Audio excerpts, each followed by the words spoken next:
Bonjour à tous. Alors on enchaîne. Après avoir parlé un peu des défis autour de l'énergie, je vous propose qu'on fasse un petit tour un peu des grandes évolutions technologiques qu'on voit dans l'industrie. Et je pense que beaucoup de ces révolutions, vous les connaissez. Mais l'objectif ici, c'est un peu de faire un tour d'horizon, à la fois de ce qui existe et de ce qui se prépare. Je suis Jean-Marie Saint-Paul, j'ai la chance de diriger la division Digital Industrie du groupe Siemens pour la France. Et donc, comme je vous le disais, je pense que, en tout cas, Siemens en tant qu'industriel est confronté à un certain nombre de défis. Et je suis sûr que chacun d'entre vous, que vous soyez dans une grande ou une petite entreprise industrielle, vous y êtes aussi confronté. Alors, quels sont ces défis? Si on doit se résumer, évidemment, il y en a beaucoup. L'un d'entre eux, c'est bien sûr le défi autour de l'écologie et l'empreinte carbone. Et c'est un défi qu'on a, dans une grande mesure, évoqué dans les panels précédents. L'autre défi, c'est le vieillissement de la population, moi y compris. Le fait que chacun d'entre nous vieillissons, et en particulier dans un pays comme la France, avec le vieillissement de la population, c'est aussi une certaine expérience qui part et qu'on a parfois peut-être du mal à transmettre.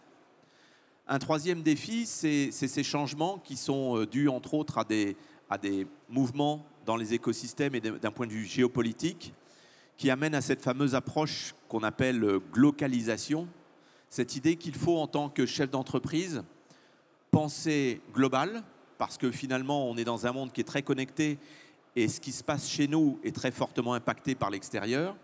Et en même temps, il faut aussi être capable de délivrer en local. Et donc ça aussi, c'est un élément extrêmement important sur lequel l'industriel doit faire un grand écart et doit s'assurer que son outil industriel reste résilient face à l'ensemble de ces défis. Et encore une fois, je n'en ai cité que 3 et la liste pourrait être bien plus longue. Alors, en même temps que ces défis s'accumulent, de manière très intéressante, ce qu'on constate, c'est que les technologies qu'on appelle les technologies de la digitalisation ne font que s'améliorer, se consolider et dégagent une valeur ajoutée de plus en plus évidente pour les industriels. Et je voudrais évoquer ce sujet sous la forme de 3 angles différents, 3 technologies qui sont issues de ce fameux monde du digital, qui retrouvent et qui croisent le monde de l'industrie, qui est un monde extrêmement concret. Et donc toute la question est de savoir comment est-ce que quelque chose de virtuel, le digital, peut aider ce monde très concret qui est le monde de l'industrie. Alors justement, chez Siemens, l'un des domaines dans lequel on investit beaucoup, et nous ne sommes pas les seuls, c'est justement cette idée d'exploiter l'information. Et c'est le premier angle que je voudrais développer par rapport à l'amélioration de l'outil industriel. C'est, en tant qu'industriel, on produit beaucoup de données, des données au moment de la conception des produits, des données au moment où on fabrique. Les machines que l'on utilise produisent beaucoup de données. Et la question est de savoir comment est-ce qu'on les exploite. Et dans ce sens, on a vu ces derniers temps une explosion d'une technologie qui est la fameuse technologie ou les technologies de l'intelligence artificielle, qui sont une boîte à outils qui permettent beaucoup de choses. Alors, cette boîte à outils, de mon point de vue, vous pouvez classer les outils dans 3 grandes catégories. D'une part, il y a les outils d'intelligence artificielle qui vont vous permettre de vous transformer en une super version de vous-même, qui nous transforme chacun d'entre nous en Superman. C'est-à-dire qu'on n'est pas des experts en codage de machines, et pourtant, grâce à une intelligence artificielle qui travaille à côté de vous, vous allez pouvoir devenir un codeur de machines. Même si vous n'avez pas l'expérience dont on parlait tout à l'heure, l'intelligence artificielle vous assiste. Elle peut aussi travailler sur du contrôle qualité. On a un client, par exemple, dans le domaine de l'automobile, équipementier automobile, qui va utiliser l'intelligence artificielle pour analyser des problèmes de qualité sur une pièce et remplacer une grande partie de ce qui est fait manuellement par une intelligence artificielle qui va accompagner le technicien. Donc ça, c'est la première classe d'intelligence artificielle. Elle vous accompagne, elle vous guide dans ce que vous faites. La deuxième classe, la deuxième évolution qu'on attend, ça sera l'intelligence artificielle qui ne se passe plus à côté de vous, mais devant vous, qui va débroussailler le terrain, qui va vous permettre d'anticiper les problèmes. Donc ça, ce sont des intelligences artificielles qui essayent de comprendre la manière dont vous travaillez et qui analysent tout un tas de données pour vous préparer au coup d'après. Le troisième niveau d'évolution, ce sera très certainement des intelligences artificielles qui vous permettront de complètement déléguer les tâches et de prendre contrôle et vraiment de piloter complètement des pans entiers de la production. En tant qu'industriel, nous investissons beaucoup dans ces domaines parce qu'on pense vraiment que c'est l'un des futurs de l'industrie. Alors, ces intelligences artificielles, elles se fondent bien souvent sur une autre technologie qui est la deuxième dont je voulais vous parler, qui est ce fameux jumeau numérique. Alors, il faut bien mettre le terme au pluriel parce qu'il n'y a pas un jumeau numérique, il y a des jumeaux numériques. Ce ne sont ni plus ni moins que des modèles virtuels du monde physique, une représentation simplifiée du monde physique, même si ces représentations sont parfois très sophistiquées. Ces modèles virtuels, ils permettent vraiment de tester les choses dans un monde digital, dans un monde virtuel, avant d'avoir besoin de les tester dans le domaine du physique. Par exemple, vous êtes peut-être un fabricant de machines et au même titre que l'un de nos clients dans le domaine du pneu, qui fabrique ses propres machines et qui utilise justement le jumeau numérique pour mettre au point les machines en question. Donc avant même que la machine soit construite, on va pouvoir la tester, on va pouvoir la valider, on va pouvoir en vérifier les performances. Vous pouvez aussi avoir un jumeau numérique d'une usine. Vous êtes peut-être une start-up où vous créez une nouvelle usine, vous avez besoin de convaincre votre banquier de la manière dont l'usine va fonctionner, de sa performance. Et bien là aussi, vous pouvez faire appel au jumeau numérique de l'usine pour pouvoir valider l'ensemble des concepts, s'assurer que les machines vont pouvoir aussi rentrer dans l'usine sans toucher un tuyau, s'assurer aussi que d'un point de vue fonctionnel, les flux de l'usine vont être capables de fonctionner.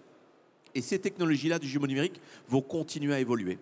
On va voir arriver des jumeaux numériques de plus en plus sophistiqués, de plus en plus complexes, qui vraiment sont le miroir de ce qui existe dans la vraie vie, pour arriver à terme vers ce que nous on appelle le métaverse industriel, c'est-à-dire une vraie représentation en 3 dimensions bien sûr, mais photoréaliste de ce que sera la réalité, avec bien sûr des échanges permanents d'informations entre ce monde réel et ce monde virtuel, pour être capable de piloter le réel à partir du virtuel. Le troisième domaine, dans lequel on voit aussi beaucoup d'évolution ces temps-ci, même si c'est un domaine qui existe depuis un certain temps, c'est la fameuse fabrication additive. C'est un domaine qui existe depuis un certain temps, mais si vous regardez tout autour dans le salon, il continue à y avoir énormément d'innovations dans ce domaine, des matières toujours plus sophistiquées qui sont utilisées. Alors, il est peu probable que la fabrication additive serve à tout produire demain, mais en tout cas, il y a certains domaines dans lesquels c'est une fabrication qui prouve sa grande performance, à la fois dans la qualité des pièces qui sont fabriquées, mais aussi dans l'efficacité. Par exemple, je pense à un client que nous avons en Allemagne qui fabrique des engrenages qu'on utilise dans des éoliennes. Et ce qu'ils ont constaté, c'est que ces engrenages qu'ils fabriquent à côté de l'endroit où ils sont consommés, eh bien, ils consomment 70% de moins d'énergie à fabriquer quand on les fabrique en local avec des imprimantes 3D que fabriquées en masse dans des usines à distance.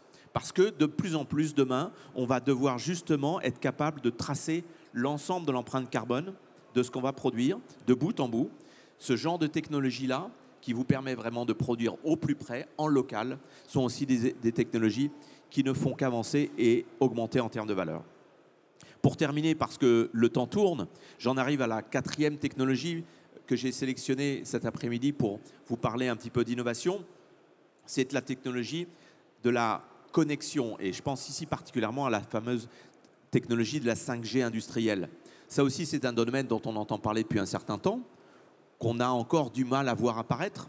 Il y a encore relativement peu d'applications, en tout cas en France. Ce que je peux vous dire, par contre, c'est que dans beaucoup d'autres pays dans le monde, je pense à l'Asie, mais aussi en Allemagne, on a de plus en plus d'industriels qui s'intéressent à ce sujet. Pourquoi ? Parce que ça permet une grande souplesse, une grande mobilité et une grande flexibilité dans les flux de données au sein de l'entreprise. Et à la fois sur l'additive manufacturing et sur la 5G, vous aurez plus de détails dans les prochaines sessions. Voilà, donc j'en termine là pour vous dire que l'industrie, ça bouge, l'industrie, ça innove. Ce n'est pas juste des cheminées avec de la fumée, ce n'est pas juste des ateliers qui sentent la graisse, bien loin de là. Comme vous le savez tous, c'est surtout un grand domaine d'innovation dans lequel j'espère que les jeunes sont contents de nous rejoindre. Il y a beaucoup de choses à faire, et en France en particulier. Et je pense que toutes ces technologies sont assez prometteuses et devraient nous apporter un avenir très très intéressant dans le monde industriel dans les années à venir. Merci à tous. Et je passe la main